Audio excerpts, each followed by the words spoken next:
In the year 2023, a mere week before the release of its sequel, is there anything left to say about The Legend of Zelda Breath of the Wild?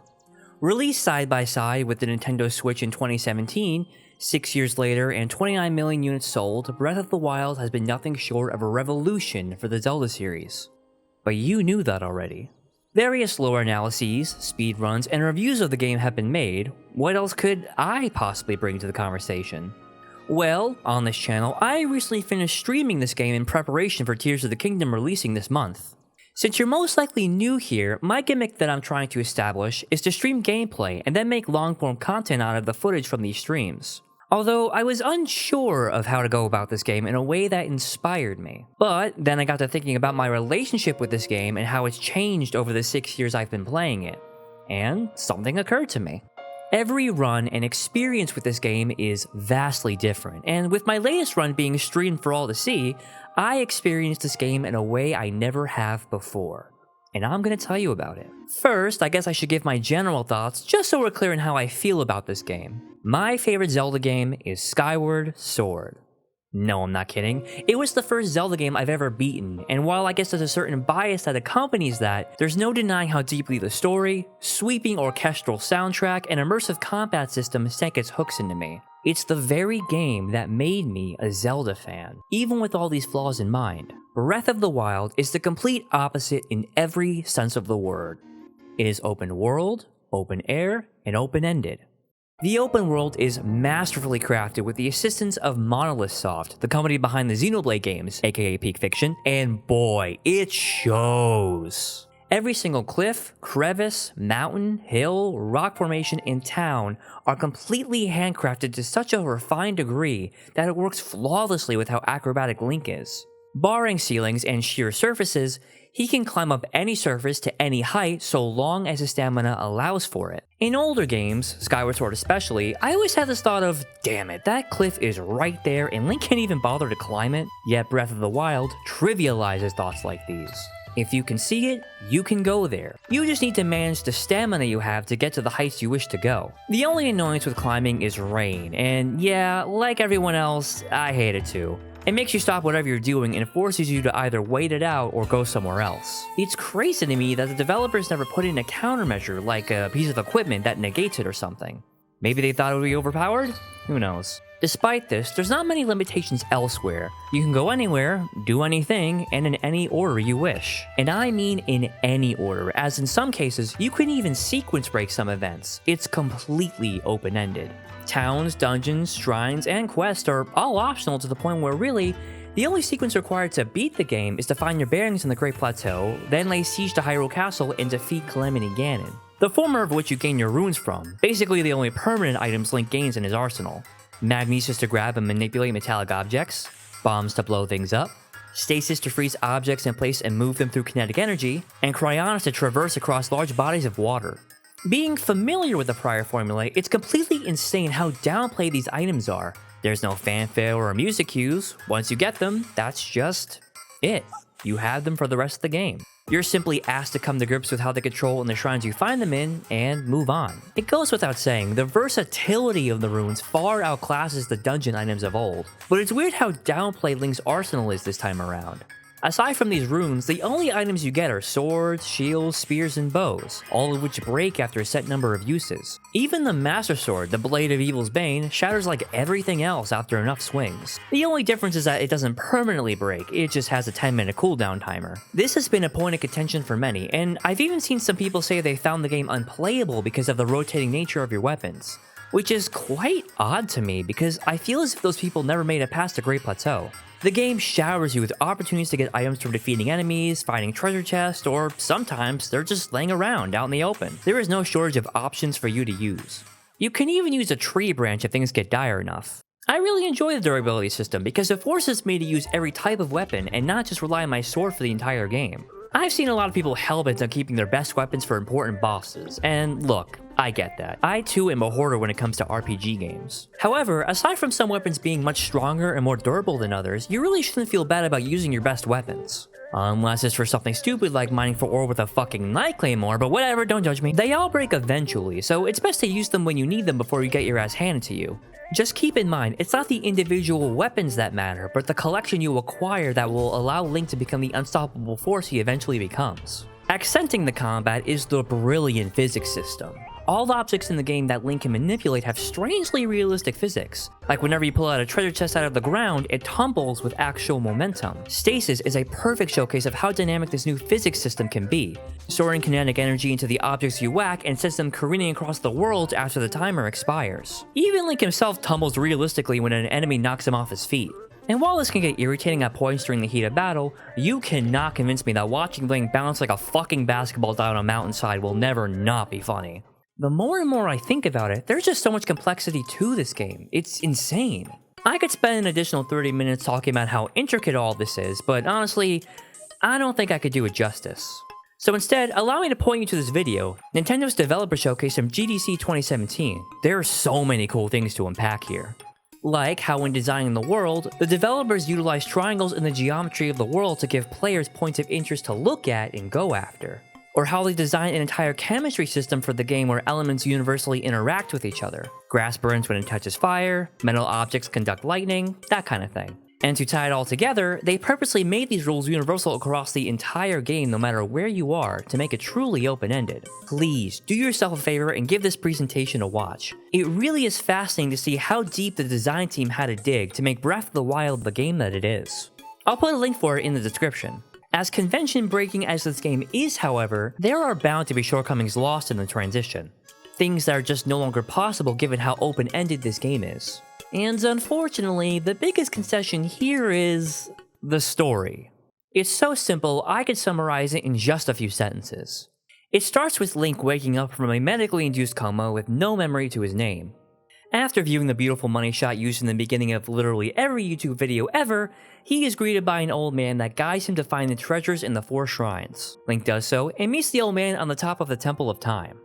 Turns out, the old man is really the ghost of the King of Hyrule, slain by the Great Calamity 100 years ago, and his daughter Zelda has been trapped within Hyrule Castle, keeping the Calamity from completely decimating what remains of the kingdom. Link here was her appointed knight and bravely stood by her side until he ate shit or something. It's never really explained exactly what wounded him, and he had to sleep it off. He is then instructed by the king to seek out Impa in Kakariko Village and prepare for the inevitable fight ahead. For Divine Beast and some memory flashbacks later, Link confronts the Calamity, slays it, rescues Princess Zelda, and thus ends the game. That's it. That's literally everything that canonically happens in the current events of this game. Once you leave the Shrine of Resurrection, the only story Link truly experiences is meeting King Rome, meeting Impa in Kakariko, Emperor, and Hateno, the 4 Divine Beast quests, and the confrontation with Ganon at the end. This is because the meat of the story is contained within memories which Link experiences through various flashbacks upon finding them. Being blunt, this form of storytelling is just so weak.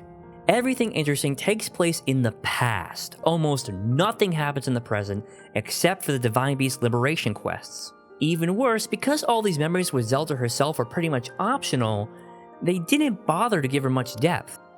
Ask yourself, just who is Zelda in this game, really?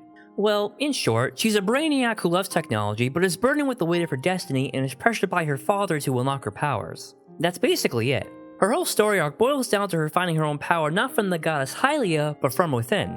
It's a concise character arc, just a bit unoriginal. There's this whole symbolism with the Silent Princess where it's said to be this near-extinct flower that can only flourish in the wild, which is an appreciated bit of storytelling. But that's about as deep as it gets because this is the most surface-level Zelda has been since Twilight Princess, and that Zelda was barely even a character. She treats Link like utter shit for almost half the story, until he saves her from the Yiga clan. Then they become buddy-buddy, and she warms up to his company. I won't say their dynamic is devoid of charm or chemistry, but damn man, what did I do with my Zelda from Skyward Sword? She was just such a sweetheart, and she truly cared for Link. This pales in comparison for me. Speaking of Link, man, what did they do to my boy? He was so expressive and lively in both Wind Waker and Skyward Sword. Hell, even in Twilight Princess he had a few good character moments. Here, he's expressionless in practically every scene. The only time you ever get a hint of emotion out of him is when he crafts a good meal. But you know, when he's alone with the supposed love of his life on top of Aruta during a beautiful sunset, not even a smile. Link, my boy, come on, where is your Riz? He gives a vacant 1,000-yard stare for almost the entire adventure.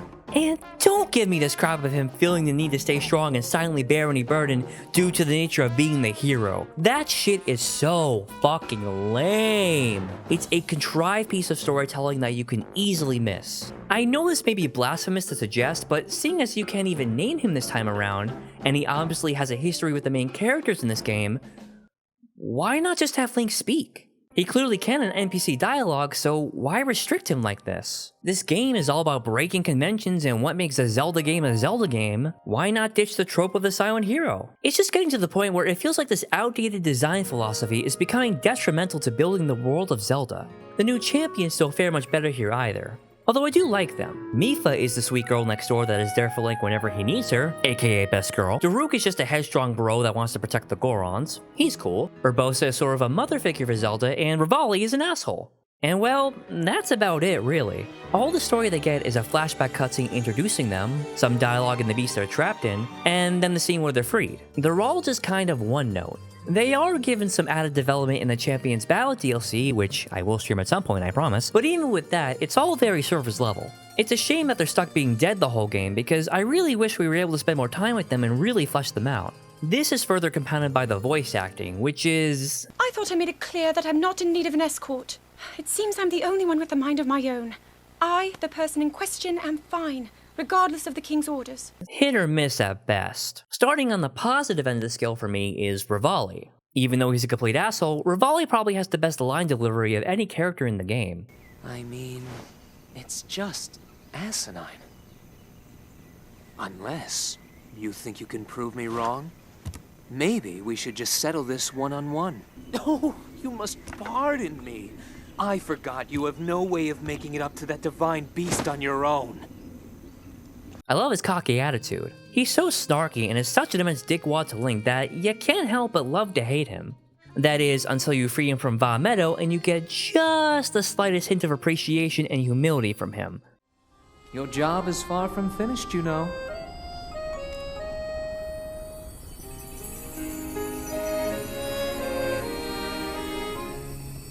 The princess has been waiting an awfully long time. So he has a good performance. Unfortunately, all the way on the opposite end of the spectrum is Zelda. Everything I've done up until now, it was all for nothing. So I really am just a failure. All my friends, the entire kingdom, my father most of all. I tried and I failed them all. I left them all to die.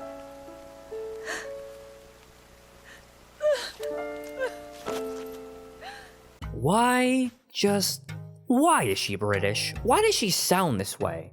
No one in Hyrule has a British accent. Her own father doesn't have a British accent. And even more confusing, her own voice actress is not even British. She's an American Canadian and lives in fucking Los Angeles. And listen, no hate towards Patricia Somerset.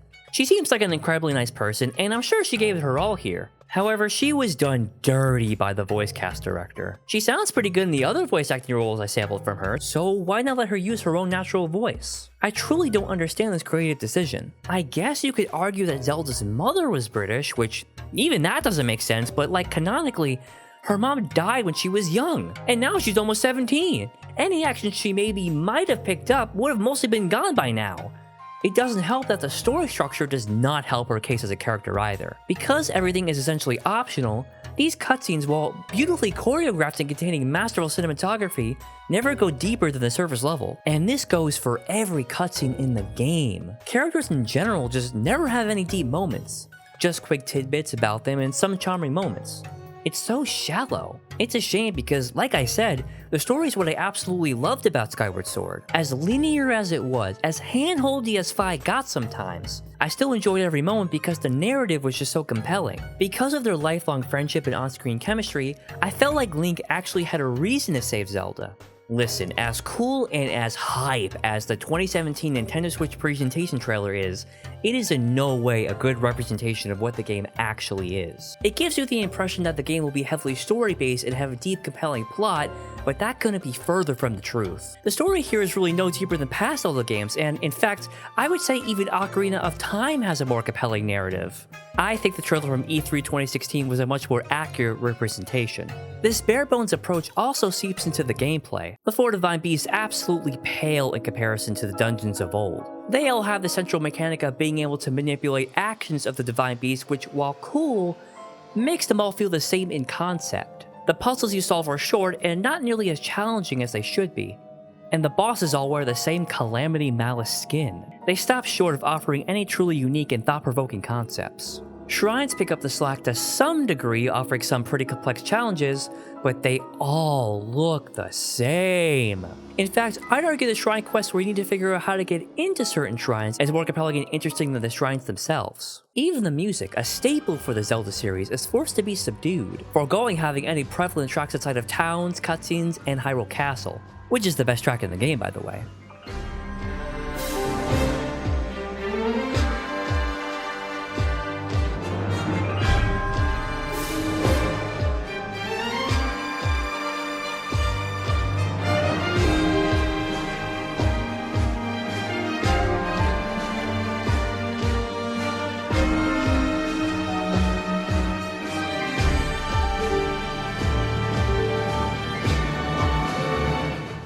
All of this homogenization is a direct result of the open-ended nature of this game. The developers made everything so open to such an extreme degree that they were unable to craft anything deep or meaningful in this giant world they made. Why bury an important cutscene in a place the player may never even come across? Why give one dungeon a super complex puzzle or unique mechanic if it's simply skipped over? Because if they did try to implement deeper ideas, it would inevitably make some player experiences different from others, creating an imbalance that would harm its open-endedness. So the question is, was it worth it? Was prioritizing player freedom that much worth all of these concessions? Well, duh. All of these points I listed are simply negative if you look at it through the lens of a linear experience. But when you take the value of player freedom into account, you start to see why these extreme concessions were absolutely necessary. Because you could do anything in any order, solve puzzles with multiple solutions, and go anywhere your heart desires, this game is nothing short of a playground. A really, really big, dense playground. What is lost in carefully crafted in-game experiences is gained in player-created experiences. And my experience this time around was definitely the most different run I've ever had in this game. For the record, I have fully played through Breath of the Wild twice. My first run was pretty standard. I did Vah Ruta first because the game heavily points you towards being excited when you're in the general area of its quest. Vah Medoh second, Vah Rudania third, and Avad Nabor's the last. My second run, knowing how beneficial Revali's Gale is, I did Vah Medoh first and the rest in the same order. So when streaming this game, I really want to buck the trend and go completely out of order, and experience the game in a way I never tried to before. So I did Avad Nabor's first, what I considered to be the hardest one, and to prepare for it, that required a lot of shrine grinding. That meant a lot more exploration from the get-go than I'm used to in the early game. Climbing with my one stamina wheel, surviving with my limited amount of hearts, and no Revali's Gale to use as a crutch. I wouldn't say it was incredibly difficult, but it was indeed more challenging than previous runs. I thought I was going to be in the fight of my life against Lightning Blight Ganon, not having a ton of hearts, no Mipha's Grace, and a smaller pool of equipment, but in hindsight, he really wasn't that bad.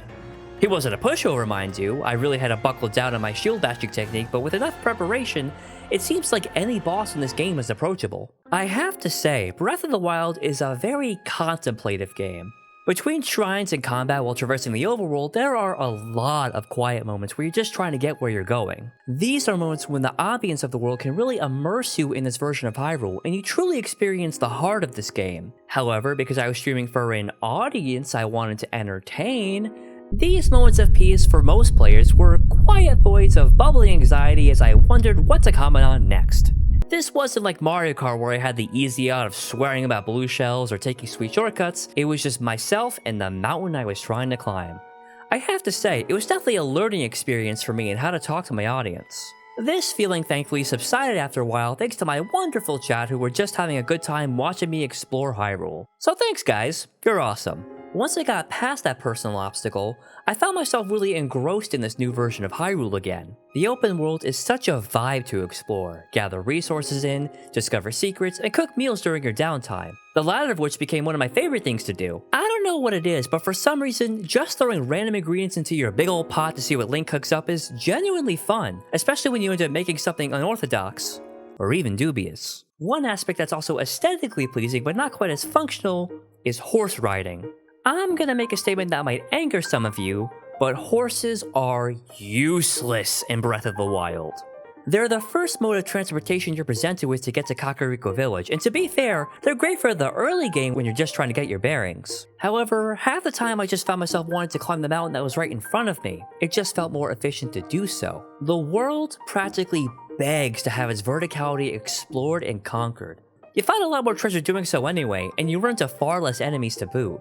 And if it's not a gentle slope or a hill, horses want no part in it. They are just so sensitive.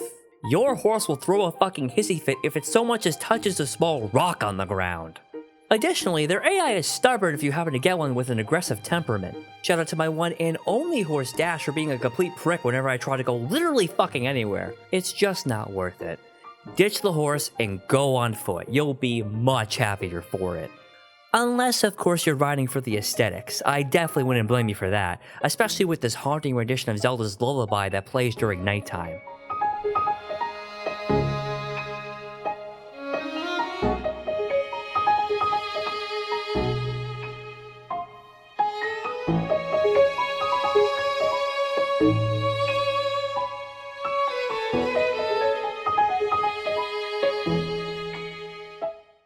It's not like my route was very horse-friendly anyway. One stunt I wanted to pull off was to make it to Zora's domain without ever meeting Sidon. If you played the game, you know why this is difficult. Until you free Vah-Ruta from Waterblight Ganon's control, Zora's domain is pelted with an endless amount of rain, which means you simply can't climb to the location. The game sort of tries to force you down a linear pathway during this section, where you have to deal with lots of enemies and sneak through their strongholds. I say tries to because, believe it or not, there are indeed ways to avoid this section entirely. I was told Sidon has unique dialogue with you if you manage to get to Zora's domain without meeting him first.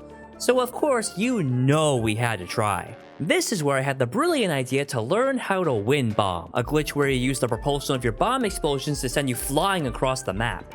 My goal was to attempt to make myself soar over the mountainside from Akala Tower, and well, things got a bit messy. Ah, damn it.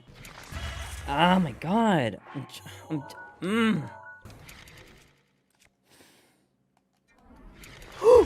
Oh my god. Oh.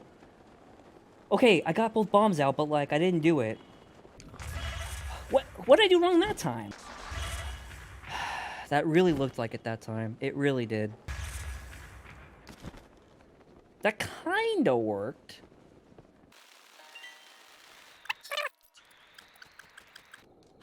No! No! No!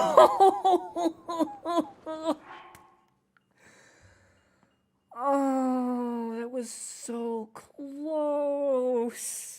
Bit of distance. Tap. Detonate. Land. No! Ugh.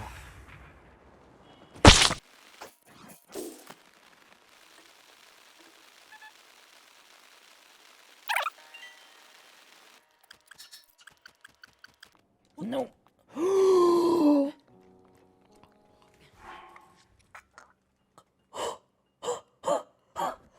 I did it! I did it! Oh my god! Oh my god! Oh my god, I did it! I'm here! Oh my god, I'm here! Oh my god, I'm here! Yeah, baby! Yeah, you saw that right. Although I was unsuccessful with my self-taught Windbomb lessons, I did indeed make it over to the mountain with the sliver of stamina I had left.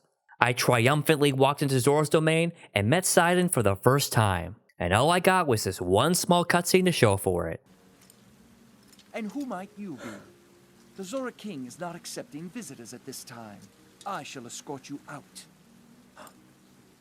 Pardon my manners, but are you a Hylian? Oh my god. It is a special cutscene. Why didn't you say so in the first place? Please, please, come in. I've never seen that dialogue. It took several attempts and a lot of patience, but I did it. Was it worth it? Absolutely the fuck not. But it was immensely satisfying to pull off, and now I have a story that I can forever keep with me and tell people whenever I talk about this game. It's now part of my story. It's an experience that only I can share. And that, honestly, is the true beauty of this game. If I had to summarize my re-experience with this game, now that the Switch launch hype has died down, and I can now look at this game with a more objective viewpoint, I think I could take away two major things. I've learned how much I love exploring the open world, discovering new things, and having new experiences each and every time. But on the flip side, I've also learned how much I hate this narrative structure and characterization of both Link and Zelda. Discovering the story out of order, bumbling around Death Mountain for a half hour in search of a single memory, I fucking hated this one, having a Link with no sense of emotion or a Zelda without any relatable character are all a result of the concessions made in order to make this game possible. It is unfortunate that in this particular case, I can't have one without the other. If this game had any sense of railroading to the experience or forced you to do things in a certain way, Breath of the Wild would simply not be Breath of the Wild. At the very least, the ending siege upon Hyrule Castle is probably the most satisfying and rewarding conclusion I've ever played through in a Zelda game. It's humongous, there are countless secrets to discover, tons of enemies that make combat thrilling, and even some secrets that add to the narrative, trivial as they may be. And at the end of it all, the conflict with Calamity Ganon, while a simple boss fight, feels conclusive and satisfying, especially if you give him the ultimate coup de grace after freeing the champions. That giant-ass 4-way fuck you laser beam will never not be satisfying. Just make sure you practice your shield bashing a bit before going in so you don't end up like me during the second phase of the fight. It's unfortunate that Beast Ganon is such a letdown though. This part I would hardly call a boss fight since he is painfully slow and will literally never hit you with his beam of death so long as you simply turn in another direction. All you have to do is shoot light arrows at the Triforce symbols. That's it. It's glorified target practice. And the ending, while not bad, is just as deep as the rest of this game's story. You would think that upon regaining his memories and seeing Princess Zelda for the first time in over 100 years, Link would at least crack a smile, but nope, he just awkwardly stands there, silently bearing the burden of the hero, I guess. See what I mean? I love this game's exploration and world, but the story that facilitates this world is as bare bones as it gets. This is something I pray is fixed in Tears of the Kingdom. The new world of Hyrule that Nintendo and Monolith Soft spent 5 years meticulously crafting is so perfect, it's no wonder why they're straight up reusing it for the sequel. But for all that is good, it needs more. More story, more lore, deeper characterizations, and a reason to care about this iteration of Hyrule. This game is a masterpiece, no doubt about it. If these were the concessions that were necessary in order to get the game that we have today, then I wouldn't change a thing. The absolute freedom this game provides is truly a once-in-a-lifetime experience. The sense of complete wonder we all had when we all booted up the game for the first time, that's an experience we will never get back. You will always remember the first time you gazed upon the landscape of Hyrule. So for better or for worse, this is Breath of the Wild. It's a game as legendary as the series it's named after, and it will live on with anyone that loves adventure. Now that Nintendo has gone full scorched earth on the series conventions and created this new identity for Zelda, I hope that they could take this new formula even further when we dive headfirst into Tears of the Kingdom in just a few days. Thank you so much to everyone who joined me for my streams of this game. This was a very fun experience for me, and thank you for watching. If you're new here, I'd appreciate if you click that like button and subscribed. And while you're at it, share some of your experiences with Breath of the Wild in the comments below. I love to hear some of your stories. That's all from me for now. I hope to see you back on Friday for my stream of Tears of the Kingdom.